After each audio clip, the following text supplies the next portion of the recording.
이제 거기에 가서 사람들이 일할 수 있게 만들어줘야 되는 거죠. 뭔가 창의적인 일을 할 수 있게 만들어줘야 되고, 그게 적절한 경제적인 보상으로 이어질 수 있게 해야 되는데, 또 국내는 이게 그 메타버스의 속성을 C2E가 아니라 P2E로 소개하는 바람에 또 망한 케이스인 거죠. 지금 이제 원래 해외에서는 메타버스는 C2E라고 부릅니다. 이게 Create to Earn인데 내가 뭔가 새로운 걸 만들어서 돈을 번다 이런 개념인데 국내는 놀면서 돈 번다 Play to Earn으로 소개되면서 이게 좀 게임, 오락 뭐 이런 쪽이랑 연동돼 버리는 바람에 설명하기 참 난감한 상황이 돼 있는 것 같아요. 그래서 이제 내가 뭔가 창의적인 활동을 했으면 거기에 적절한 보상이 주어지는 환경, 이런 걸 만들어 가야지 이제 어떤 영역이든 뭐 저는 그 영역보다는 이제 그런 것들이 우선 더 시급하게 해결돼야 그 다음에 재미있고 의미 있는 영역에서 돌파구가 열리지 않을까 뭐 이런 생각을 합니다.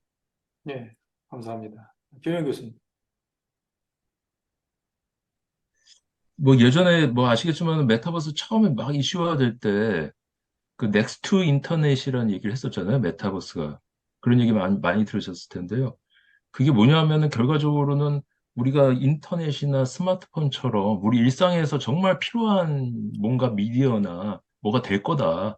사람들이 이렇게 많이 예측한 게 지금 생각해 보면 아시겠지만은 우리가 지금 이렇게 줌으로 하잖아요. 왜 메타버스로 하지 못할까요? 메타버스를 왜 안 이용할까? 이런 부분들을 한번 생각해 보면은 결과적으로는 일상적이지 않는 그런 매체라는 거죠. 아직은 메타버스 자체가. 아까 말씀하셨던 그런 이유죠. 아까 이제 세 분이 말씀하셨던 그런 이유가 다 거기 포함되어 있는 거고, 결과적으로는 이제 저희가 그렇게 조금 굉장히 좀 메타버스를 어, 굉장히 크게 생각했던 큰 개념은 맞지만 너무 빨리 그런 부분에 있어서 좀 식으니까 거기에 따른 어떤 좀 실망감이나 이런 것들 되게 굉장히 컸던 거라고 생각이 되고요. 그렇다면은 이제 그렇게까지 가기까지는 어쨌든 시간이 굉장히 많이 필요하기 때문에 우리가 이제 언젠가는 정말 메타버스에서 우리가 그 편하게 이렇게 회의도 하고 그다음에 그런 게 전혀 이제 부담스럽지 않은 이제 그런 시기까지는 시간이 걸릴 거라고 생각되는데 그렇다면은 뭐 같은 얘기일 거라고 생각이 됩니다. 지금 메타버스의 어떤 속성적인 거, 그리고 메타버스를 꼭 필요로 하는 분야에 좀 이런 것들을 활용해가지고 성공 모델을 계속 만드는 게 일단 중요하다고 저는 생각이 되고요. 저도 마찬가지로 지금 최근에 이제 뭐 지역에서 이 메타버스 관련된 사업 뭐 이렇게 그 리뷰를 하고, 그 다음에 앞으로 이제 내년도 계획 세우고 이게 다 지금 하는 것 같아요. 그래도 저도 오늘 오전에 그 회의를 잠깐 했었는데, 거기서 이제 지역에서도 이 메타버스를 활용해가지고 어떤 컨텐츠를 만들고 뭐 이렇게 얘기해가지고 한 그 리스트업을 쫙 했어요. 했는데 제가 봤을 땐 반은 메타버스랑 상관없는 내용들이에요. 그러니까 굳이 메타버스를 하지 않아도 되는 것까지도 메타버스를 만들 그 속성이라든지 이런 것들이 전혀 반영이 되기 어려운 건데 거기다 이제 메타버스를 다 이제 만든다라고 이렇게 해놨더라고요. 그러니까 그렇게 불필요하게 뭔가 만들어지는 게 우리로서는 이제 거품처럼 보여지고 거기서는 이제 사실은 그 활용도가 굉장히 떨어지다 보니까 그런 데에서도 어쨌든 이 영향을 미치지 않았나 이런 생각이 들기 때문에 정말 그 아까 말씀드렸던 어떤 속성적인 거 필요성에 따라서 저희가 그런 분야를 좀 찾아야 될 거라고 좀 생각이 되고요. 뭐 그런 것들은 이제 뭐 아시다시피 뭐 교육이나 엔터 쪽은 뭐 가능성이 있어 보이는데 그런 쪽에 저희가 더 집중해서 선택과 집중을 통해 가지고 좀 발전시켜 나가야 될 필요성이 있지 않나 이런 정도 생각이 듭니다. 네, 김영 교수님, 감사합니다. 그럼 이제 마지막 질문을 드리겠습니다. 그 한동수 교수님, 그러면 이제 정책적인 어떤 우리가 대안들, 예를 들면 정부가 이제 과연 어떤 대안들을 가져야 되는가 하는 이야기를 좀 해주시죠.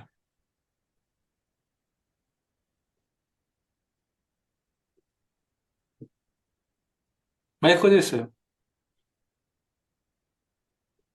아무래도 이제 제가 이제 생태계 분과에 있으면서 같이 이제 여러 가지 논의도 했었고, 또 이제 저 스스로도 이제 실감 미디어 인력 양성 사업을 좀 하고 있고, 이제 하다 보니까, 어, 어떤 새로운 신산업이 이제 성장하기 위해서는 결국 인력이라는 부분들이 가장 핵심이고, 또 이제 뭐 창의적인 어떤 기회가 이런 것들이 이제 지속적으로 나와야 되지 않을까 생각이 들거든요.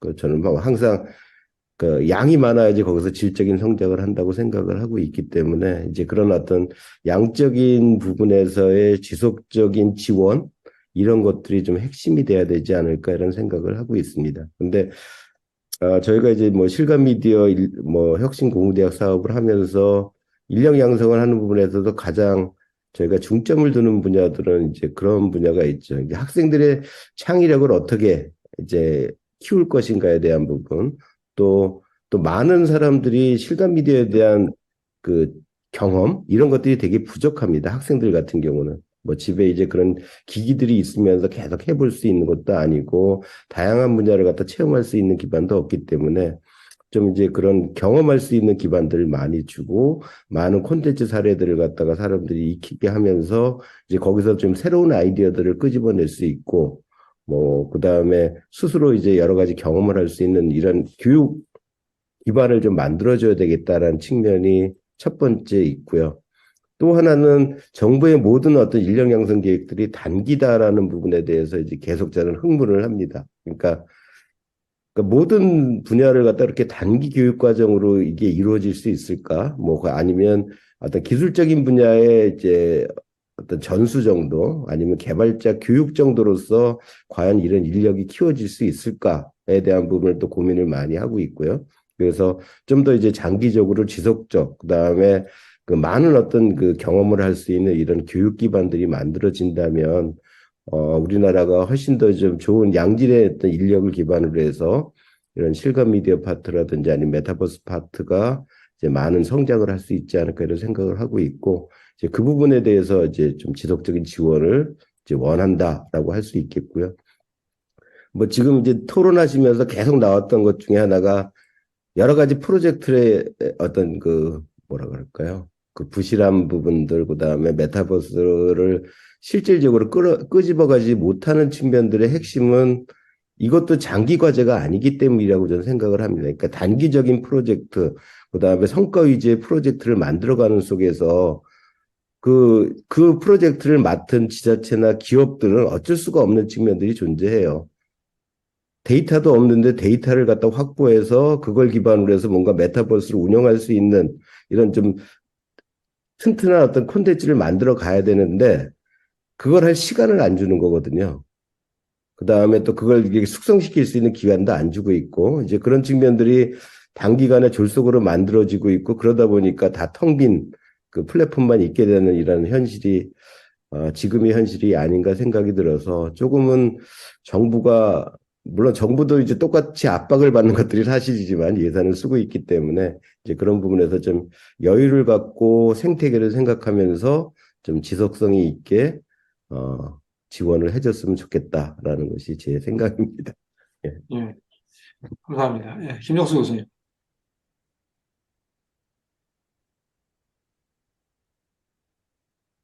정부의 그 뭐 정책적으로 어떤 식으로 해봐야 될 거냐라고 하는 부분이 제일 중요한 건 사실 좀 일관성을 가지고 했으면 좋겠다. 정책이라는 것 자체가 이게 막 불이 붙었을 때는 막 다 내줄 것처럼 막 이 프로그램 만들고 예산 막 쏟아붓고 이러더니 갑자기 이게 식는다고 생각하니까 갑자기 또 발을 싹 빼버리면서 그 예산도 팍 줄여버리고 뭐 용어 쓰는 것 자체는 완전히 또 찬밥 데우고 되는 것 같은 그, 그런 어떤 흐름의 골격이 결국은 정책하시는 분들한테서부터 오는 거 아닌가 이런 생각이 듭니다. 정치를 하시는 분이든 뭐 정책하시는 분이든 영향을 주는 거는 시장에서부터 오긴 하겠지만 정책을 한다라는 것 자체가 사실은 뭐, 롱텀으로 보고 우리가 좀 밀어붙이는 뒷심이 좀 있어야 되는데 일관성도 좀 있고 이게 처음에 할 때도 그냥 뭐 막 밀어붙일 때도 사실은 그 전에 얘기했던 의견들 무시하고 일관성 없이 그냥 막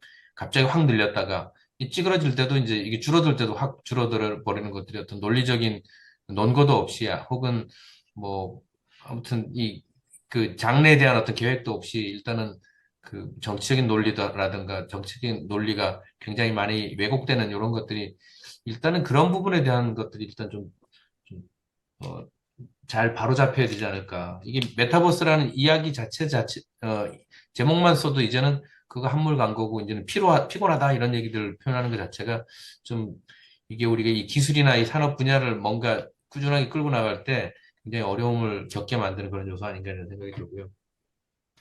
아까 이제 저는 뭐 디지털 트윈이나 혹은 뭐 이런 국방이나 이런 좀 효과성 있는 그런 부분에 임팩트 있는 그런 레퍼런스를 계속 만들어내는 게 좋겠다라는 의견은 드렸는데, 그거를 위한 투자가 좀 규모가 큰 투자들은 어느 정도 계속 좀 지속이 되었으면 하는 게 정책적으로 의미가 있는 결과를 만들기 위한 하나의 방편이 아닐까 이런 생각이 좀 들고요. 또 하나는 우리가 이제 메타버스를, 제가 얘기하는 쪽은 대부분 이게 뭐 시뮬레이션이나 디지털 트윈 쪽을 얘기를 했지만, 우리가 보통 알고 있는 그 버추얼 월드 쪽에 해당하는 부분들도 또 굉장히 중요한 꼭지인데, 이걸 굳이 나눠서 하면 안 된다고 말씀은 아까 우 교수님 하시긴 하셨지만, 그렇게 버추얼 월드 쪽에 있는 것들은 사실은 지금 가지고 있는 정체성을 뭐 아까 저작 도구라든가 이런 부분들을 좀 보완해 주는 것들도 필요하긴 하지만, 지금 사실 기술적으로 AI라는 것이 워낙 지금 이제 그 퍼베이시브한 그런 이슈가 되다 보니까, 메타버스에 기본적으로 AI를 어떻게 접목을 시켜서 이 메타버스가 지금까지 가지고 있었던 한계라든가 혹은 현재의 어떤 답답한 부분들을 뭔가 점프할 수 있는 그런 아이디어가 없을까? 이런 얘기들은 하는데, 그 아이디어는, 구체적인 아이디어를 임플리멘트 하는 부분에서는 우리가 이제 시도들을 많이 못하고 있는데, 그게 결국은 정책적으로 해결해 줄 수 있는 부분 아닐까라는 생각이 듭니다. 그래서 아까 우 교수님이 좋은 다이스의 크리에이티브 얘기를 하셨는데, 진짜 메타버스라는 이 환경 자체, 버추얼 월드 중심으로라도 볼 때 이것들을 좀 더 크리에이티브하게 뭔가 혁신적인 비즈니스 모델을 만들어내고 아이디어들을 좀 이렇게 융합한 아이디어들을 만들어낼 수 있는 R&D뿐만 아니라, R&D는 너무 기술 중심으로만 계속 하는 것들은 뭐 기반은 있지만 가야 되지만, 지금 현재 있는 기술, AI 기술도 있고 우리가 메타버스에 어느 정도 만들어져 있는 기술들에다가 비즈니스 디벨롭먼트를 잘 붙여서 R&D를 할 수 있는 그런 크리에이티브를 좀 장려하고 이것들을 활성화할 수 있는 그런 정책적인 프로그램들을 좀 만들어내는 것. 좀 더 젊은 사람들이 많이 들어와서 이게 아이디어 모델들이 좀 더 새로운 크리에이티브를 집어넣어서 아이디어 비즈니스 모델들을 만들어낼 수 있는 그런 R&BD가 조금 더 많이 활성화되어야 되는 그런 단계가 아닐까라는 그런 부분으로 좀 활용하는 것이 정책적으로 좀 시도해 볼 수 있는 좋은 방향이 아닐까 이렇게 생각이 듭니다. 예, 감사합니다. 오은택 교수님. 예, 그, 제일 좋은 거는 정부는 지원하고 간섭 안 하는 게 사실 제일 좋은 거라고 생각합니다. 지금 이제 우리가 IT 강국이 된 게 인프라 빨리 잘 깔고 전 국민이 쓰게 해준 정책이었지, 그게 뭐 정부가 나서가지고 인터넷 개발 방향을 잘 잡았기 때문에는 아니라고 저는 생각을 하거든요. 그래서 메타버스도 기본적으로는 전 국민이 써야 될 인프라일 텐데, 그 인프라를 잘 구축하고 지금 연구하는 사람들이 제대로 연구할 수 있게 뒷받침해줘야지, 거기를 휘젓고 다니면 저는 곤란하다고 생각을 합니다. 특히나 지금 뭐 내년도 예산들이 많이 그냥 칼질을 당해가지고 원인도 모르는 채 자고 났더니 예산이 사라져가지고 연구할 수 없게 만들어 놓고 뭐 이런 상황인데, 지금 이런 방식이면 전혀 경쟁력을 갖추기가 어려운 것 같아요. 지금 단적인 예로 메타 한 회사가 1년에 쓰는 돈이 10 빌리언 달러 이상을 쓰고 있는데, 벌써 3년째 10 빌리언 달러 1년에 쓰고 있으니까 벌써 뭐 우리 돈으로 하면 뭐 40조, 50조 정도 쓴 것 같아요. 근데 우리나라 1년에서 작년에 그렇게 많이 썼다고 하면서 한 1200억 메타버스 쪽에 썼고, 그나마도 이제 메타버스 제대로 쓴 게 아니라 4개 영역, 뭐 종류가 4개라 그러면서 4개 영역 나눠가지고 사이좋게 나눠 쓰면서 이제 1년을 보냈기 때문에 남는 게 하나도 없는 거죠. 그 정부가 그런 것까지 다 신경 쓰기보다는 메타버스는 전문가들이 연구할 수 있게 환경을 잘 갖춰주고 지원해줘야지 이 분야가 우리가 기회가 생기는 거지. 지금처럼 막 메타버스 뜬다 그러면서 정부가 나서가지고 방향 정해놓고 사람들 몰아놓고 또 자고 났더니 예산 깎아가지고 아무 일도 못하게 만들고 이러면 이제 이 분야는 기회가 영영 없어지는 게 아닌가 하는 생각이 좀 듭니다. 그래서 이제 뭐 그런 부분들 좀 방향을 잘 잡았으면 좋겠는데 좀 걱정스럽기도 하고, 뭐 어떻게 가야 될지, 뭐 이런 우리의 메시지가 정확하게 전달이 돼야 되는데 도대체 어디로 전달돼야 되는지도 지금 모르는 상태인 것 같아요. 채널도 없고 도대체 무슨 생각하면서 정책 입안했는지도 지금 판단도 잘 안 되고, 그래서 이게 지금 총체적인 난국입니다. 지금 연구도 길을 잃었고, 지금 산업계도 지금 어디로 가야 될지 잘 모르는 것 같고, 그래서 지금 이거에 대한 누군가가 책임도 좀 지고 좀 정리했으면 좋겠는데, 어, 그 당장 해결될 문제는 아닌 것 같긴 합니다. 어쨌든 정부는 지금 중요한 분야라면 적극적으로 지원하고 그 분야 사람들이 잘할 수 있게 뒷받침해주는 역할을 좀 충실하게 했으면 좋겠다는 생각입니다. 예, 감사합니다. 이명희 교수님. 예, 뭐 동일하게 말씀하신 것처럼 결과적으로 정책은 지원이죠, 지원. 지원인데 저는 지원을 이제 두 가지 속성으로 조금 바라볼 수가 있는데 첫 번째는 아까 다들 말씀하셨던 이게 뭐 메타버스가 지금 뭐 거품이고 뭐 꺼지는 상황에서 그 뭐 그냥 무시해버리는 게 아니라 정말 지속적인 지원이 돼야지 이게 산업으로서의 또 성장이 가능한 거니까 어, 정부에서는 지속적인 지원을 일단 해야 된다고 생각하고요. 물론 이제 거기 더 디테일하게 들어가면은 뭐 단계별 지원이라든지 이런 게 있겠지만 어쨌든 지금은 예산만이라도 좀 계속 존속해서 지원될 수 있도록 하는 것이 중요하지 않나. 그래서 뭐 어쨌든 지금 굉장히 뭐 트렌드도 서스테이너블한 게 하나의 어떤 트렌드인 것처럼 뭔가 지속 가능한 그런 지원이 돼야 된다는 거 하나 하고요. 그다음에 두 번째는 이제 효율적인 지원이 돼야 된다. 그 지속적인 지원뿐만 아니라 효율적인 지원이 된다는 게 무슨 얘기냐면 앞서서도 이제 우은택 교수님이 그 계속해서 뭐 어떤 메타버스 공간이라고 해서 3D 공간만 만든다고 이렇게 말씀하셨어요. 그 이유가 지금 그 모든 정부, 그러니까 뭐 과기부나 문체부나 산자부나 뭐 이런 데서 나오는 메타버스에 관련된 과제 RFP를 보면은 전부 다 3D 공간 만들게 돼 있어요. 그러니까 전부 다 이제 3D 공간을 만들 수밖에 없고 그게 중복되거나 막 이렇게 돼도 정부끼리 그 조정을 안 하다 보니까 어떤 데서는 만들었고 또 만들고 뭐 이런 상황이 이제 벌어지는 거죠. 그래서 이게 좀 조정이 가능하다면 근데 쉽지는 않은 것 같아요. 쉽지는 않지만 저희가 이런 과정을 통해서 뭐 그런 것도 좀 조정해서 효율적으로 더 이렇게 아까 이제 문택 교수님이 1200억 정도 썼다고 그러는데 1200도 사실은 잘 쓰면은 굉장히 큰 돈이라고 저는 생각되거든요. 잘못 쓰니까 그게 흐지부지 된 거라고 저는 생각이 드니까 선택과 집중을 통해 가지고 정말 그러한 어떠한 좀 효율적인 지원이 가능하도록 하는 게 좀 필요하지 않나 예, 이렇게 생각했습니다. 제가 이제 2002년경부터 이제 개인 기반 학습, G러닝을 개념을 제시하고 20년 가까이 이제 실험을 해봤는데요. 글로벌 한 6개국, 5개국, 한국 포함해서 6개국 정도 해봤는데요. 거기서 이제 느꼈던 게 뭐냐면, 게임을 기반으로 한 학습 프로그램이기 때문에, 효과성은 강력했어요. 강력했는데, 근데 결국에는 이제 UI 이슈, 사용이 얼마나 간편한가 하는 이슈에서 수용자들, 특히 교사들이 딱 멈춰버리는 걸 봤거든요.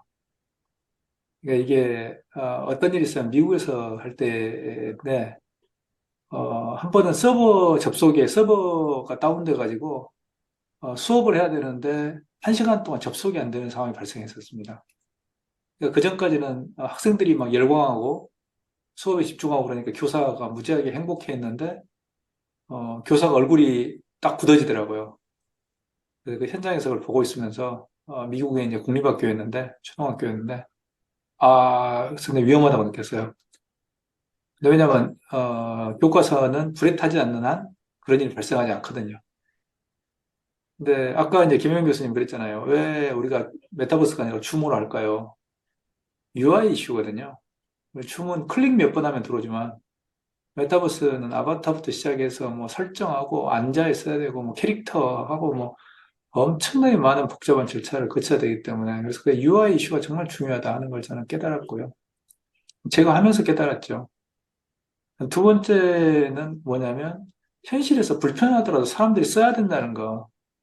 쓸 수밖에 없는 뭔가가 제공돼야 되는데, 지금 현재 메타버스는 현실을 대체하는 개념으로 자꾸 들어가니까 현실과 경쟁하는 메타버스죠. 그러니까 결국은 사람들이 조금 현실보다 불편하면 안 써버리는 거죠. 그게 결정적인 이유가 아닌가 생각합니다. 그리고 최근에 이제 기업들을 좀 만나서 이야기를 해보면서 저는 그래도 참 대단하다. 그러니까 B2B 영역에서 많은 그래도 성과들이 나오고 있는 것 같아요. 그래서 예를 들면 어떤 기업들 같은 경우에 원전 해체에 대한 하나의 메타버스 속에서의 시뮬레이션 이런 것도 개발해서 해외 쪽으로도 나가고 있더라고요. 이번에 이제 키노트 하는 그분 같은 경우도 저희가 키노트 두 번째 강연이 그러는데 그분 같은 경우가 핵 오염 시설에서의 오염물질 제거죠. 이걸 이제 메타버스 상에서 그걸 이제 한번 시뮬레이션을 하는 거죠. 이런 컨셉으로도 접근하고 이러는데 이게 상당히 의미 있는 성과가 그러니까 좀 기반에서 우리가 이제 지면 밑에서 땅 밑에서 뭔가 그런 움직임들이 곳곳에 있는 것 같아요. 특히 B2B 영역에서 그런 점들이 우리가 좀 의미 있게 좀 봐야 되는 거 아닌가 생각을 합니다. 네, 그런 점들이 좀 우리가 메타버스가 지금 기반을 다지면서 좀 올라올 수 있는 가능성을 우리가 열어주고 있다고 좀 생각을 합니다.